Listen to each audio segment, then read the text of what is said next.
The warning sirens screamed through every corridor of Concordia Station, their terrible sound mixing with the prayers of 47 different species.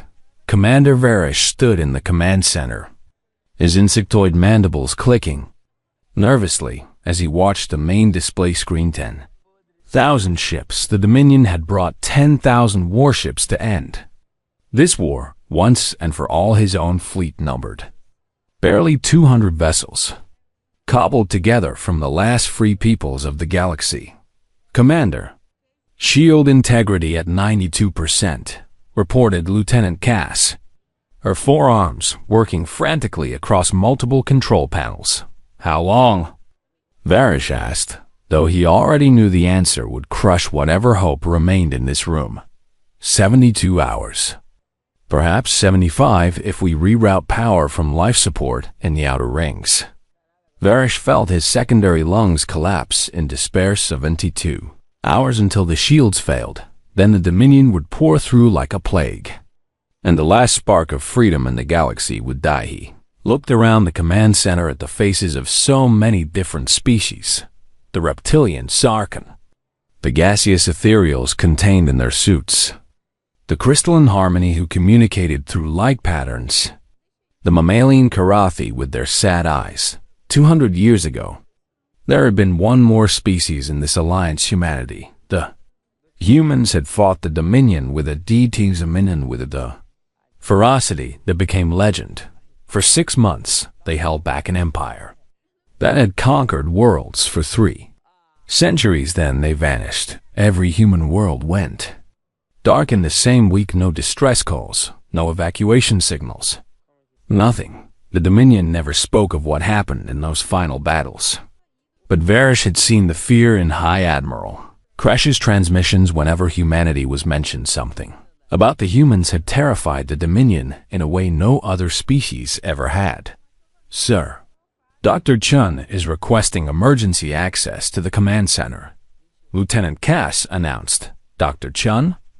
Varish's antennae twitched in surprise. The human scientist rarely left the museum levels. She says it's urgent, that she has a solution. Varish felt a flutter of something, not quite hope, but curiosity. Send her up.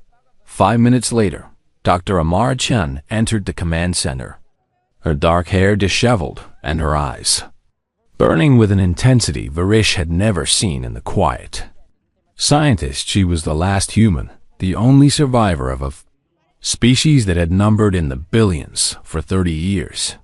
She had lived on Concordia Station, working in the lower levels where the Alliance kept artifacts and relics from member species. Commander Varish, I need you to listen very carefully, Amara said, her voice steady despite the sirens. I know how to save us, but you're going to think I'm insane. Dr. Chun, we're 72 hours from extinction. Varish replied. Insanity is beginning to sound reasonable. Amara pulled up a holographic display from her portable unit. The image showed a ship, a human warship, sleek and dark, bristling with weapons that looked ancient by modern standards. The UN's Retribution, she said. I know this ship, Varish responded. It's in the museum. In quantum suspension. It's been there since the last battle. Amara interrupted. Since humanity's final stand against the Dominion 200 years ago. She expanded the image, showing technical readouts that made Varish's translator implant struggle to keep up. Everyone thinks the Retribution was damaged, that we put it in quantum suspension to preserve it as a memorial. Amara's hands were shaking now. That's not why it's locked in quantum stasis. Then why? Varish asked. Because the battle never ended. The command center fell silent except for the distant wail of alarms. Explain. Varish demanded. Amara took a deep breath. Humanity discovered something in our final war against the Dominion. We called it quantum consciousness technology. We found a way to link human minds to quantum states, to exist in superposition. This allowed us to make decisions that existed in multiple states simultaneously, to predict and counter enemy strategies before they were even conceived. Varish felt his blood chill. The Retribution has 50,000 crew members in quantum stasis. Amara continued, but they're not sleeping. Commander, they've been fighting their last battle for 200 years. In quantum time, they've experienced every possible tactical scenario, every possible outcome of warfare. They exist in a state where they simultaneously won and lost 10 to the power of 43 different versions of that battle. Lieutenant Cass made a choking sound. That's impossible. The computational power alone. Human brains aren't computers. Amara said quietly, we process quantum information naturally. We just didn't know it until we were desperate enough to look. Why haven't you awakened them before? Varish asked, his mind racing, because I couldn't. Amara admitted, the quantum lock requires a specific condition to collapse. A quantum observer experiencing genuine existential desperation. I've spent 30 years working on the awakening equation, but I was missing the final variable. She looked directly at Varish.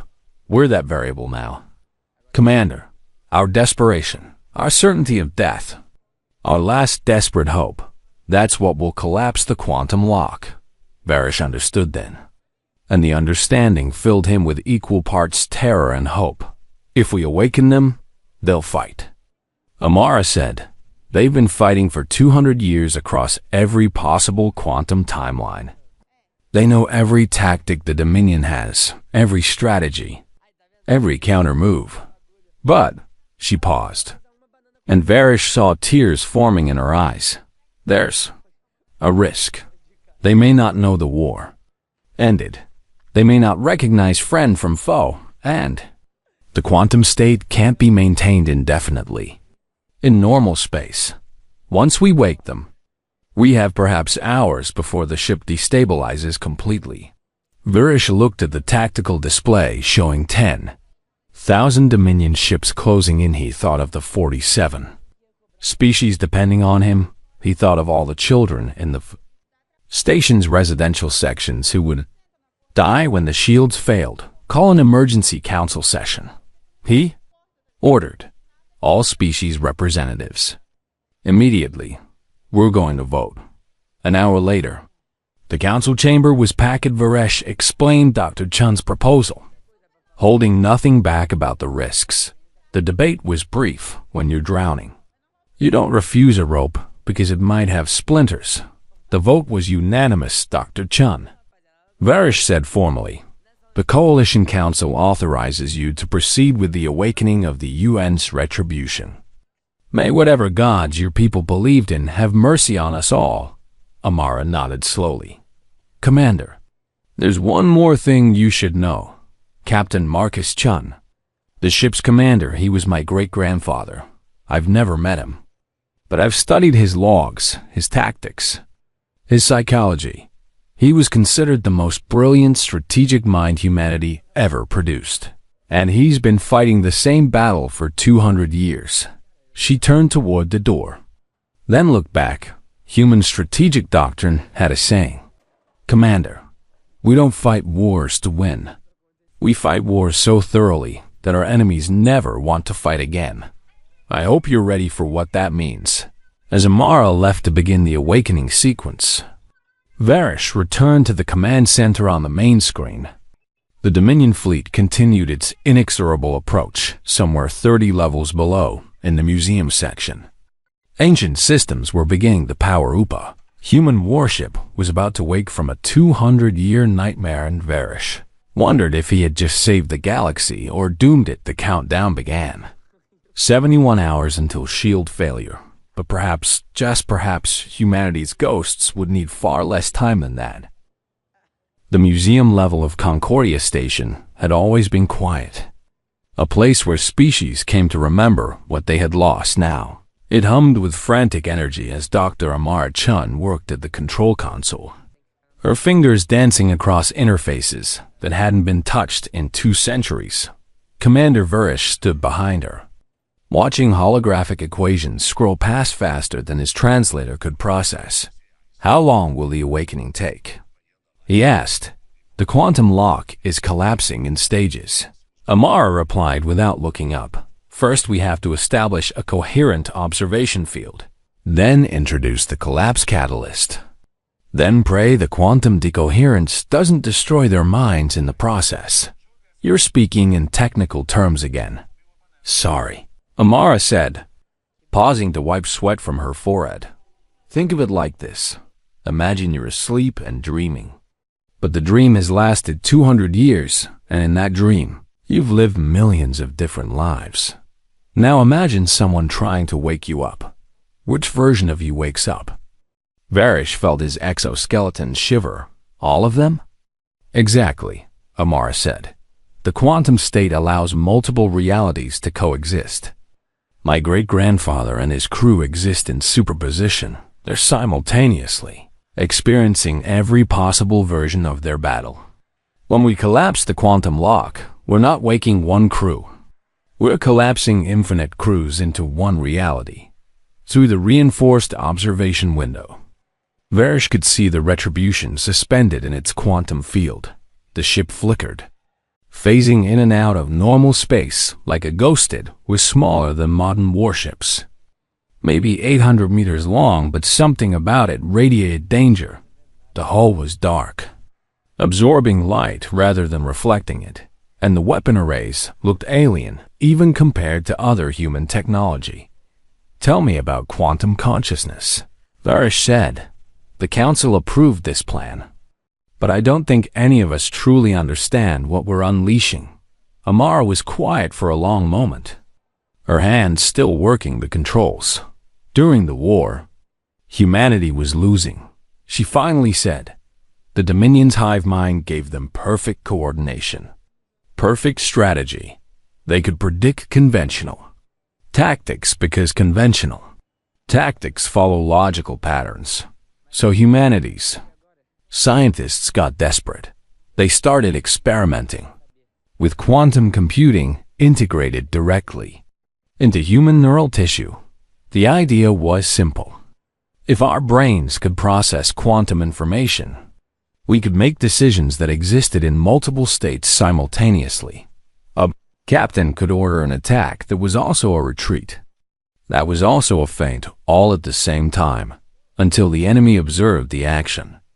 All possibilities remained real. Varish tried to wrap his mind around the concept, but that violates causality. It violates classical causality. Amara corrected.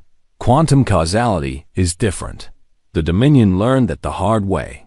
She pulled up a historical file, showing battle reports from humanities. War. Look at this engagement. The Battle of Proxima. Centauri. Human fleet. 40. Ships. Dominion fleet. 400 ships. The Dominion had a 99.8% certainty of victory. They lost all 400 ships in 17 minutes. The human commanders made tactical decisions that shouldn't have been possible. They responded to Dominion strategies before those strategies were implemented. They fired on empty space where Dominion ships would appear 3 seconds later. They positioned shields to block attacks that hadn't been ordered yet. The data made Varish dizzy. The Dominion called it witchcraft, Amara continued. They thought humans had developed precognition, but it wasn't precognition. It was quantum tactical processing. Human commanders existed in superposition until they collapsed into the timeline, where they won, and the retribution was the ultimate expression of this technology. Varish asked. The retribution was humanity's last gamble, Amara said quietly. 50,000 crew members, all connected to a quantum processing core. An entire ship that could exist in multiple tactical states simultaneously. Captain Marcus Chun commanded it in the final battle above Earth. The battle logs are fragmentary. We know the Dominion sent everything they had. Over 1 million ships. We know the retribution engaged them alone.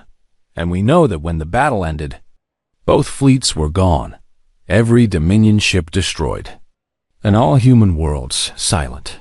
The retribution appeared here 2 days later, transmitted the quantum lock protocols, and went into suspension. Captain Chun's final message was 7 words. We won. But the price was everything. Alarm klaxons suddenly blared through the museum level. What's happening?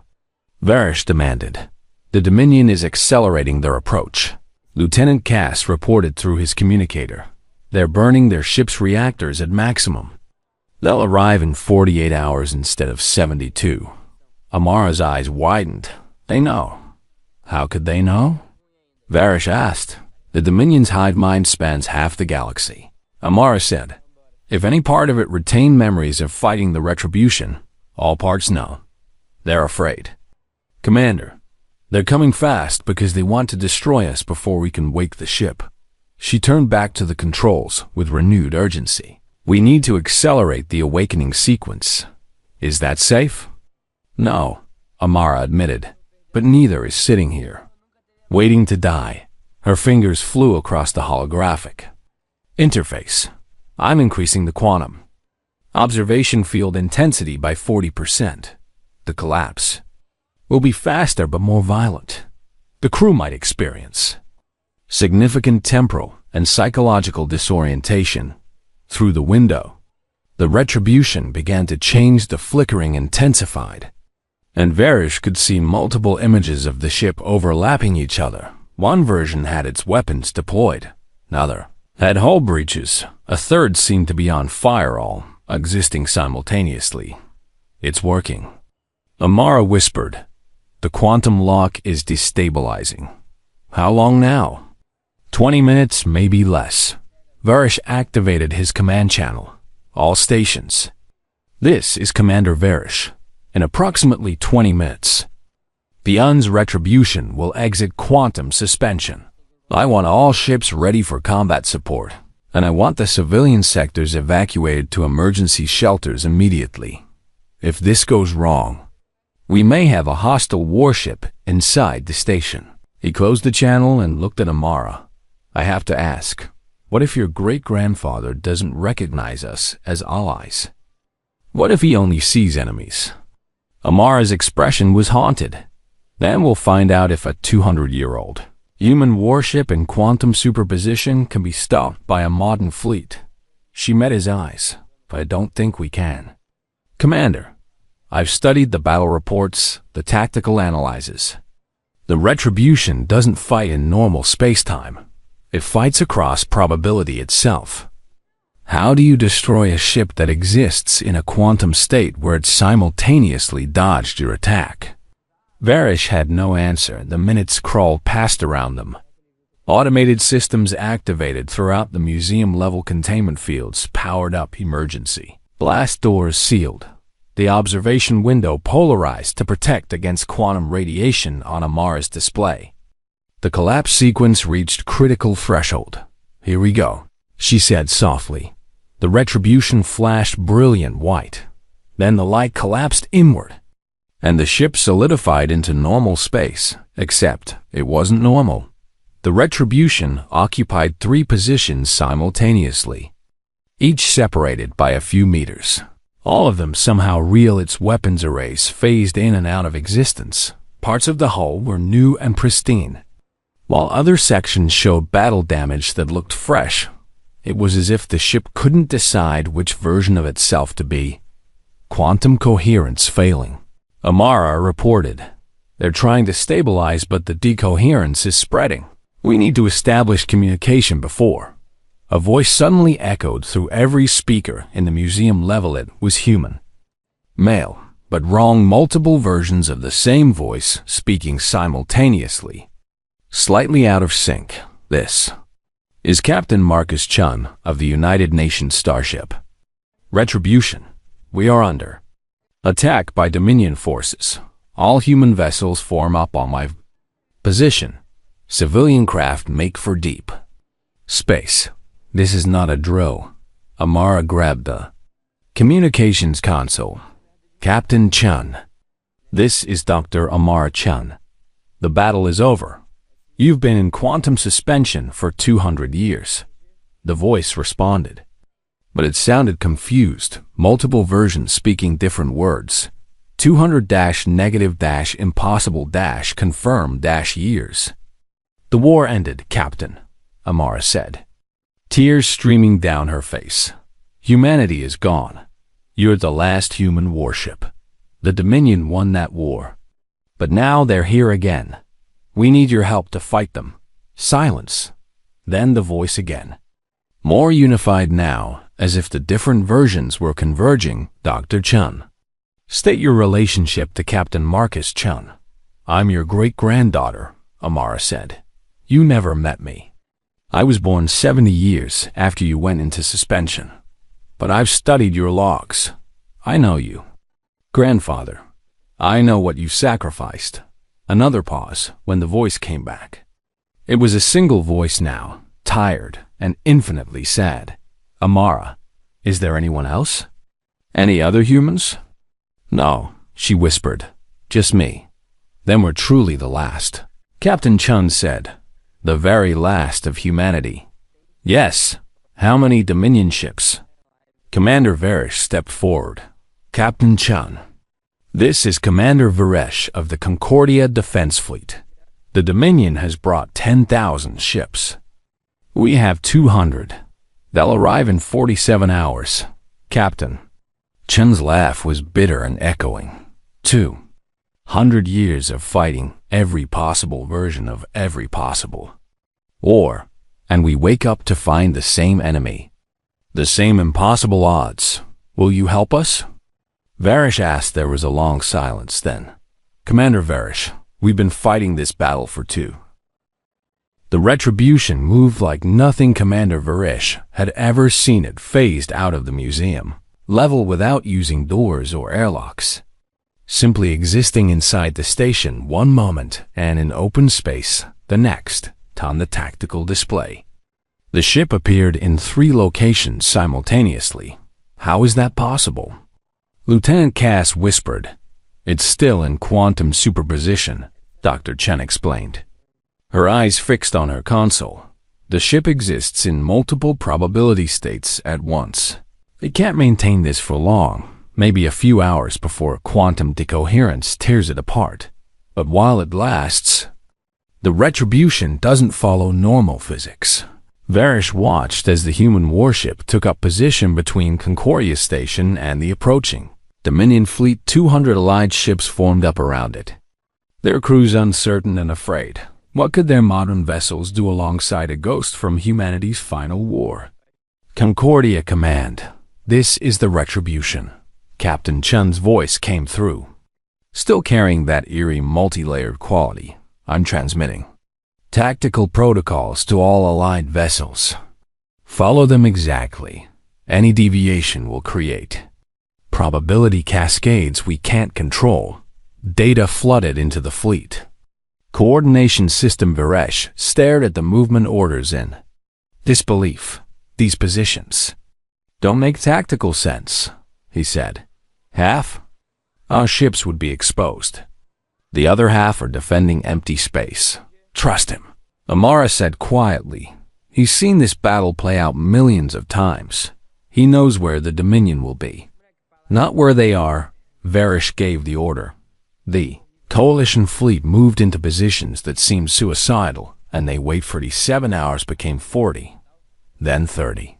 The Dominion fleet came into sensor range, and Varesh felt his secondary heart stop. 10,000 ships, stretching across the star field like a plague, each one identical, gray and angular. Products of the Dominion hive mind's cold efficiency. They're hailing us. Lieutenant Cass reported, audio only. Put it through. High Admiral Kresh's voice filled the command center. Synthetic and emotionless. Concordia Station. This is your final warning. Surrender immediately. Power down the quantum anomaly you are harboring. Compliance will result in quick assimilation. Resistance will result in prolonged suffering. Before Varesh could respond, Captain Chun's voice cut in. Hello, Kresh. Long time no talk. Though I suppose from your perspective, it's been 200 years. From mine, we just finished our last conversation 17 minutes ago. There was a pause when Kresh spoke again. There was something new in the synthetic voice sphere, the human quantum ship. This is impossible. We destroyed your species. We eradicated every human world. You did. Captain Chun agreed. Humanity is gone, but we're still here. Still fighting the same battle. Did you think quantum consciousness ends when the body dies? We've been fighting you for 200 years. Crash, we know every move you're going to make. Stand down. Crash demanded. Power down your quantum systems immediately, or we will collapse this entire star system. No. You won't, Captain Chun said. In probability branch 7,412,803. You tried exactly that. You lost 9,874 ships when we collapsed your singularity weapon back through your own fleet. In branch 9 million. Enough. Crash's voice was no longer emotionless. You're bluffing. No ship can track that many probability branches. We're not a ship anymore. Crash. Captain Chen replied softly. We're something else. Something you made us become when you forced us to the edge of extinction. All vessels, attack formation Omega. Crash commanded the Dominion fleet surged forward and the Retribution. Moved wasn't the right word. The ship existed ahead of where it was, behind where it had been. And in its current position, all at once missiles launched from the Retribution's weapon arrays, but they hadn't launched yet and they'd already hit there. Target's versus mind couldn't process what he was seeing on the tactical display. Dominion ships exploded before the Retribution's weapons fired. The missiles appeared inside enemy hulls, bypassing shields that were raised in response to the attack that destroyed them. Temporal causality violation. Lieutenant Cass stammered. The weapons are striking before they're launched. No. Amara corrected. The weapons exist in superposition. They're simultaneously being fired and having already hit.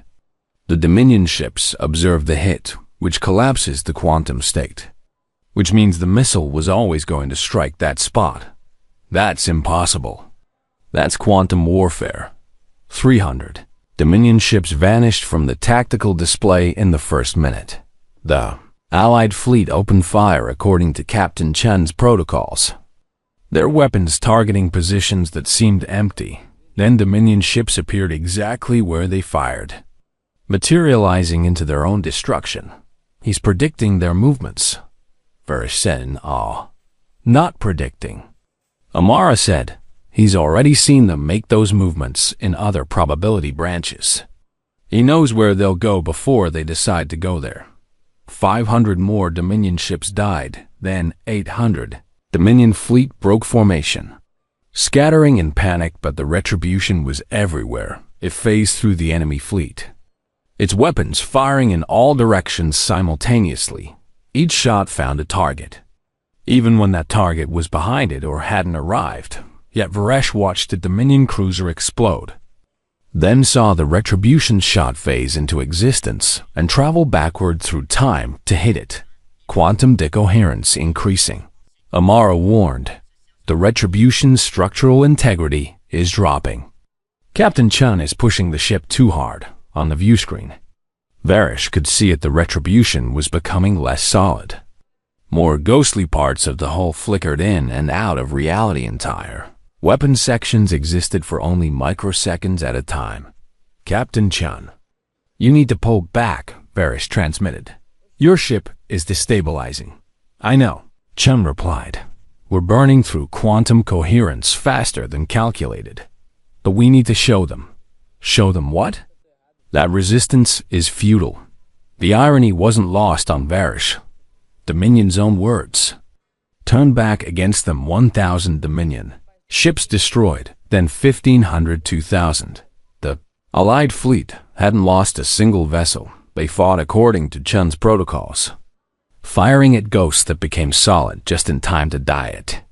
Was the most one-sided battle in galactic history, and then Dominion did something unprecedented. They retreated. 5,000 ships broke off and began burning away from Concordia at maximum speed.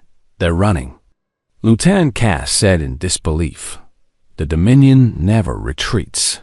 They do when they see inevitability. Captain Chun said, they've sent a quantum probe into our systems. They know what we are now. They've seen the probability calculations. They know they can't win this, but Verish saw something troubling on his display. Captain, the other 5,000 ships are still advancing. They're forming a sphere around Concordia. I know. Chun said quietly. They're planning to collapse the local star. A supernova will destroy everything within 5 light years, including us. Can you stop them? There was a long pause. Yes, but what? Commander Varish, I'm about to show you the difference between winning a battle and winning a war. Prepare to receive a data transmission. I'm sending you 7 different tactical plans, each existing in quantum superposition. Data flooded Varish's console. 7 different battle strategies. Each one mapped out in perfect detail. Each one showed different casualties, different outcomes, different costs. Plan Alpha, minimal casualties. But the Dominion regroups and returns in 10 years. Plan Beta, moderate casualties. Dominion defeated but not destroyed. Plan Gamma, heavy casualties. Dominion permanently crippled. Plan Delta through Zeta, each progressively more costly, each progressively more final. And then Plan Omega. Varish read it 3 times, hoping he'd misunderstood. You can't be serious, he said. Plan Omega ends the war forever. Captain Chun said, but it requires the retribution to collapse its quantum state entirely. All 50,000 of us, all the probability branches we exist in, all at once. The temporal energy release would be catastrophic. It would destroy the entire Dominion fleet and kill your crew. We're already dead. Commander, Chun said, we died 200 years ago. We're just quantum echoes, fighting a battle that ended before you were born. The question is whether we die for nothing or die to end this war permanently. Varish looked at the 7 plans, at the costs in lives, in ships, in futures, at the weights of different moralities. Why are you giving me this choice? He asked. Because humanity is gone. Chun replied, because this is your galaxy now. Because the last thing we can do is let you decide what victory means. We've lived every version of every choice. We know the outcomes, but we can't tell you which one is right. That's for the living to decide. Varish looked at Amara. She was crying, staring at the plan that would kill her great-grandfather for the second and final time. There has to be another way. Varish said, there are always other ways. Captain Chun agreed. I'm showing you 7 of them. Choose. High Admiral Kresh's voice suddenly cut through the channel. Concordia Station. We know what you're analyzing. We've accessed your tactical database. That quantum ship has calculated our defeat across 10 to the power of 43 probability branches. But it's also calculated its own destruction in just as many ways. Surrender the ship to us, or we collapse this star system. You have 5 minutes to decide. The countdown appeared on every screen. 5 minutes to choose which ending the galaxy would have. Varish looked at the 7 plans. Commander Varish stared at the 7 battle plans hovering before him, each one a different path to victory, each one demanding a different price. 3 minutes remained. Talk me through them, he said to Captain Chun. All of them. The holographic display expanded, showing each plan in detail. Plan Alpha, Chun began, his multi-layered voice somehow calm despite the countdown. We engaged the Dominion fleet at 60% combat efficiency. Destroy 2,000 ships. Force a retreat. You lose 37 vessels. 4,216 crew casualties. The Dominion regroups and returns within a decade with overwhelming force. Your children fight this war again. Plan Beta. We increase combat efficiency to 80%. Destroy 4,000 ships. You lose 89 vessels. 9,300 casualties. The Dominion is weakened but not broken. They return in 20 years. Plan Gamma. Full combat efficiency. We destroy 7,000 ships. You lose 143 vessels. 19,000 casualties. The Dominion is crippled for 50 years, but eventually rebuilds. The plans continued. Each one more brutal than the last. More ships destroyed. More allies dead. Longer periods of peace purchased with blood until Plan Omega. Plan Omega. Chum said quietly. The retribution collapses all quantum states simultaneously. We release 200 years of stored temporal energy in a single moment. Every Dominion ship in this system is destroyed instantly. The quantum shockwave propagates through their hive mind network, fracturing their consciousness across 300 worlds. The Dominion as a unified entity ceases to exist. Your casualties, 0. Our casualties, 50,000. Human consciousness permanently erased from every probability branch. We don't just die. Commander, we never existed. Every timeline where we lived, fought, loved, hoped, all of it collapses into a single point of non-existence. Amara made a sound like a wounded animal. There has to be another way, she whispered. Show me Plan Sigma. Varish demanded. The one you're not showing me. Captain Chun was silent for a moment. How did you know? Because you've calculated every possibility, Varish said. But you're only showing me plans that end in violence. Warriors always have one more option. Show me. The display flickered. And an 8th plan appeared. Plan Sigma. Varish read it twice, then looked up in shock. You want to transmit your quantum consciousness data directly into their hive mind? Not just data, Chum corrected. Memory, experience. We want to show them what we've lived. 200 years of fighting across 10 to the power of 43 probability branches. Every strategy, every counter-strategy, every possible move and counter-move. We want them to see that they cannot win, not because we're stronger, but because we've already lived every possible version of this war. That's, Varish struggled for words. That's not a battle plan. That's psychological warfare. War is psychology, Chun replied. The Dominion believes they're inevitable, that their hive mind makes them superior. We're going to show them that superiority is an illusion, that we've already defeated them in more timelines than they can imagine. Will it work? Varish asked in 67% of probability branches. Yes, Chun said, in 33%. They reject the data and proceed with star collapse, in which case we implement Plan Omega anyway. But there's a chance, a good chance, that we can end this without anyone dying. Except us. Amara said bitterly. The quantum transmission will burn out the Retribution's consciousness core. You'll still die. We're already dead. Chun said gently. We've been dead for 200 years. Granddaughter, this just makes it official. 2 minutes left, Commander. Lieutenant Cass called out. The Dominion ships are powering up their stellar collapse weapons. Whatever we're doing, we need to decide now. Varish looked at Amara. He's your family, he said. The last connection to your entire species. What do you want me to choose? Amara wiped tears from her face, her expression hardening. He's also the most brilliant strategic mind humanity ever produced, she said. And he's been analyzing this exact scenario for 200 years. If Plan Sigma has a 67% success rate in his calculations, then it's our best option. She turned toward the communication console. Grandfather, there's something I need to know. In those probability branches where Plan Sigma fails, where you have to implement Plan Omega, do you have regrets? Captain Chun's laugh was soft and sad. In every branch.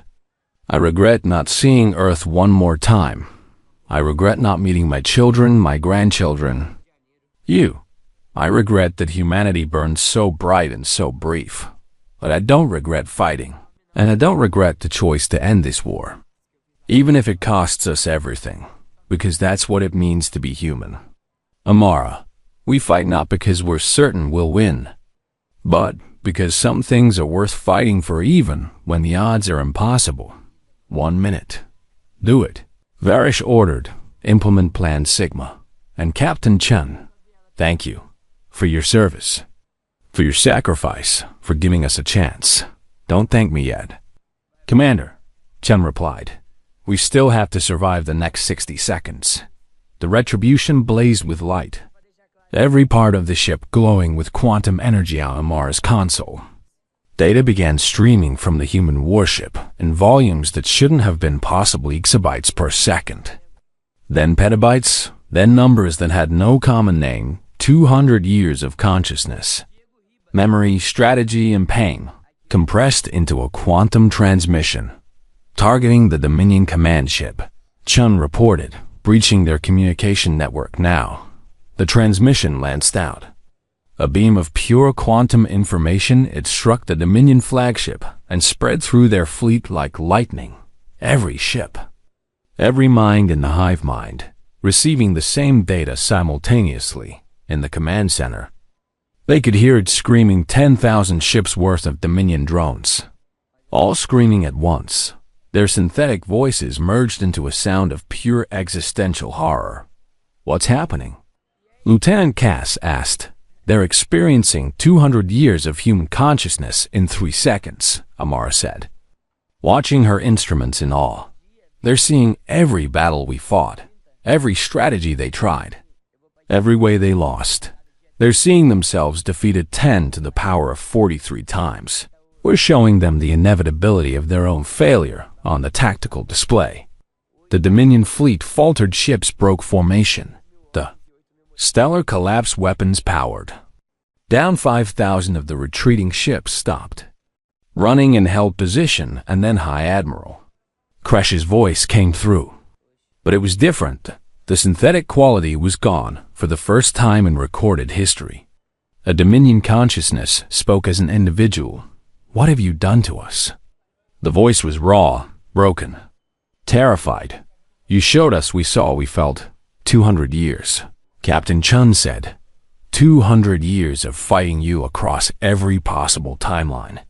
Did you see yourselves winning, Kresh? No, the Admiral whispered. We saw ourselves losing over and over and over. In every probability branch, in every quantum state, in every possible configuration of this war, we lost. Not because you were stronger, but because you'd already won. Because you'd calculated every move we could make and countered it before we made it. How do you fight an enemy that exists outside time? You don't, Chum said simply. That's the point. We're not asking you to surrender because we're merciful. We're telling you to surrender because resistance is actually, literally, mathematically futile. We've already won this war in more timelines than your hive mind can process. The question is whether you accept that reality or die denying it. The Dominion fleet hung motionless in space, 10,000 ships, paralyzed by the weight of impossible knowledge. Commander Varish, Kresh said, speaking to a non-Dominion entity as an individual for the first time in the species' history, we surrender. Not because we lack the strength to continue, but because we have seen the futility of continuing. You have broken something fundamental in our consciousness. We cannot maintain the hive mind unity when we have experienced the certainty of defeat. Varish couldn't speak for a moment. You're surrendering? He finally managed. We are. Kresh paused. We are fragmenting. Individual consciousness is emerging across our fleet. The hive mind is collapsing under the weight of the human data you transmitted. We are becoming individuals. Is this what it feels like to be alone in your own mind? Yes, Amara said softly. That's what it feels like to be free. Warning alarms suddenly screamed through the command center. The retribution. Lieutenant Cass shouted through the view screen. They could see the human warship burning not with fire, but with quantum energy tearing it apart from the inside. Transmission had consumed the ship's coherence completely. Captain Chun. Amara screamed into the communicator. Grandfather, respond. Static then, faint and fading. multiple voices speaking in unison, growing fewer with each word. Mission accomplished. Tell the galaxy. Humanity didn't die for nothing. We died so you saw. Everyone wouldn't have to. Amara, I'm sorry. I never met you, but I'm proud, so proud. The voices collapsed into one, just Marcus Chun. Human. Alone. It's beautiful, he whispered. After 200 years in superposition, being just one person again. It's beautiful. The retribution flared one final time, and then it was gone, not destroyed, not scattered, simply gone. As if it had never existed. 50,000 human souls. Erased from every probability branch. The ultimate sacrifice across every possible timeline. The command center was silent, except for Amara's quiet, sobbing. Varesh looked at the tactical display. 10 years later, Concordia Station looked completely different. What had once been a desperate military fortress was now the thriving capital of the new galactic coalition. The museum level, where the retribution had awakened, was now a memorial garden, filled with plants from 47 different worlds. At its center stood a quantum crystal monument that flickered with internal light, cycling through different states of existence, a fitting tribute to a ship and crew that had existed in superposition. Dr. Amara Chen stood before the monument, her hand resting on the smooth surface. She came here every week, sometimes more. Her daughter, 5 years old now, named Maria after Marcus, played in the garden behind her, chasing crystalline butterflies that the harmony had grown specially for the memorial. Dr. Chun? A familiar clicking voice said. She turned to see Commander Varish. Though he wore the insignia of Chancellor, now the coalition had grown too large for simple military command. Chancellor, she greeted him with a smile. How many times do I have to tell you to call me Varish? He said, his mandibles clicking in. What she'd learned was amusement. And you're Dr. Chun.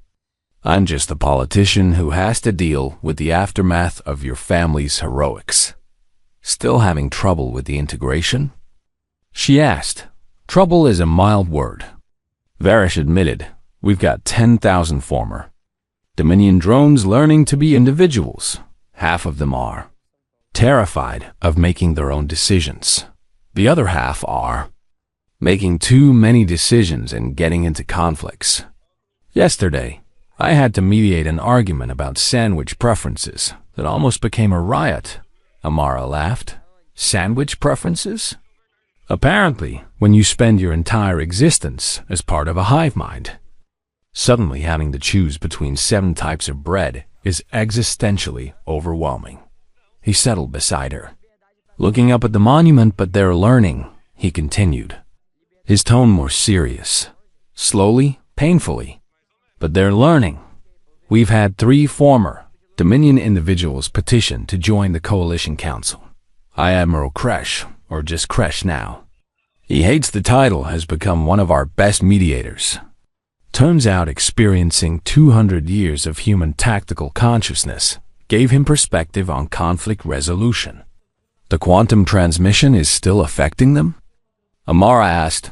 Not affecting, exactly. Varish said. But they remember it. All of them remember experiencing those 200 years. Living through your great-grandfather's memories. It changed them fundamentally.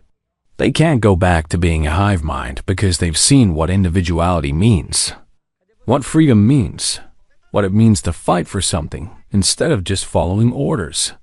Maria ran up, holding a flower that glowed with bioluminescence. Mama, look. The ethereal lady gave me this. Amara took the flower, marveling at its beauty. It's wonderful, sweetheart.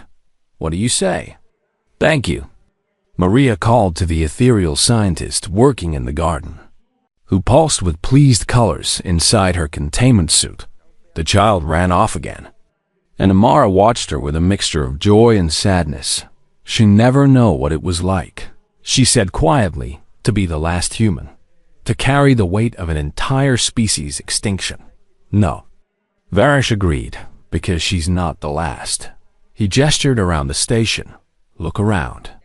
Amara, half the species here have integrated human tactical doctrine into their military academies. Your great-grandfather's strategic principles are taught in every command school. There are statues of the retribution on 12 different worlds. Humanity isn't gone. It's just distributed differently now. Amara knew he was trying to comfort her. But the ache of loneliness never quite went away. It's not the same. No, Varish admitted, it's not. But he paused, seeming uncertain. But what? There have been reports, he said carefully. Strange ones. Commanders across the coalition have been experiencing visions isn't the right word. Tactical insights that come from nowhere. Solutions to impossible problems that appear fully formed in their minds. They describe it as hearing multiple voices speaking in unison. Offering strategic advice, Amara felt her heart skip. What are you saying? I'm saying that quantum consciousness doesn't necessarily end when the physical substrate is destroyed. Varish said, your great-grandfather and his crew existed in superposition across probability branches. When they collapsed all those states simultaneously, some of the quantum information might have persisted. Amara finished, entangled with the consciousnesses they touched during the transmission. I can't prove it, Varish said. But 3 days ago, I was facing an impossible diplomatic crisis. The Sarkin and the Karathi were about to go to war over a territorial dispute. I had no solution, no way to satisfy both sides. And then I heard a voice, multiple voices speaking as one saying, find what they both fear more than they hate each other. I followed that advice. I showed them projections of what a war between them would do to the recovering galaxy. They signed a peace treaty 6 hours later. The voice sounded human. The voice sounded like your great-grandfather. Varish said, like all 50,000 crew members of the Retribution speaking at once. Offering tactical advice like they'd done it 1,000,000 times before. Amara felt tears streaming down her face. They're still fighting, she whispered. Even after death. They're still protecting the galaxy. Maybe. Varish said, or maybe I'm just a stressed chancellor having auditory hallucinations. But I'm not the only one reporting it. And it's always tactical advice. Always sound, always delivered in that same multi-layered human voice. He stood, his exoskeleton creaking slightly. I have to go peace summit with the former Dominion worlds, but I wanted you to know. Your family's sacrifice, it keeps giving. In ways we're only beginning to understand after he left. Amara sat before the monument for a long time. The quantum crystal flickered, cycling through states of existence and non-existence, and for just a moment, she could have sworn she saw something in the pattern's faces, 50,000 faces, overlapping and superimposed, all smiling, all at peace. Thank you, grandfather. She whispered. The crystal pulsed once. Brightly then, returned to its normal flickering. Maria ran back, breathless and excited. Mama, the Zantari commander wants to meet you. He says he knew great-great-grandpa Marcus. That's not possible, sweetheart, Amara said gently. Great-great-grandpa died before he was born. He says he heard him, Maria insisted, in his head. During a battle last month. The voice told him how to save his crew. Amara stood, taking her daughter's hand. Let's go meet this commander, she said. They walked through the memorial garden together, past flowers from 47 worlds, past statues honoring the fallen of the war past. The quantum crystal that held the echo of humanity's last warriors behind them. The crystal flickered one more time, and in the quantum foam of reality, in the spaces between probability and certainty, something that had once been human consciousness continued its eternal watch. The Retribution's crew had died. But death, it turned out, was just another quantum state, and they had learned long ago how to exist in superposition in the command center of a coalition patrol ship 3 systems away. A young captain faced an impossible tactical situation. 12 enemy raiders, only 3 defenders. Civilians to protect. The captain closed her eyes, calculating odds. Finding no solution, and then she heard it, multiple voices speaking as one. Calm and certain. Deploy your ships in Delta formation. Enemy will attempt flanking in 43 seconds. Counter with gamma rotation. Protect your civilians first. Victory in 7 minutes. The captain's eyes snapped open. She gave the orders, not understanding how she knew they would work. 7 minutes later, all 12 raiders were destroyed. All civilians safe. No friendly casualties. Thank you, the captain whispered to the empty air and in the quantum spaces between moments. 50,000 voices whispered back. That's what we do. We fight so you don't have to. Across the galaxy, in 1,000 different situations. Human tactical genius continued. To emerging negotiator, finding the perfect words to prevent war. A scientist making an intuitive leap that solved a none impossible equation. A parent knowing exactly what to say to comfort a frightened child. Humanity had died 200 years ago, but they had died in quantum superposition. Their consciousness entangled with every species they touched, and quantum entanglement, once established, never truly breaks. In Concordia Station's new academy, instructors taught human tactical doctrine to eager students from dozens of species. They spoke of sacrifice, of fighting impossible odds, of choosing to act even when victory seemed impossible. And sometimes, when the lectures were particularly good, when the students truly understood what it meant to be human, the instructors would pause, because they could have sworn they heard applause faint, echoing, coming from everywhere and nowhere. The sound of 50,000 warriors who would never stop fighting for a galaxy worth. Saving Daramara Chun stood in her apartment that night. Maria asleep in the next room, she looked out at the stars. At the galaxy her great-grandfather had died to protect. Are you out there? She asked the darkness. Are you still fighting? The lights in her apartment flickered just once, just for a moment, but in that flicker, she saw the pattern she'd been analyzing for 10 years. The quantum signature of human consciousness, distributed across space-time like a vast neural network touching minds, offering guidance, fighting an endless war to protect the peace they died to create. You did it, grandfather, she said. You won.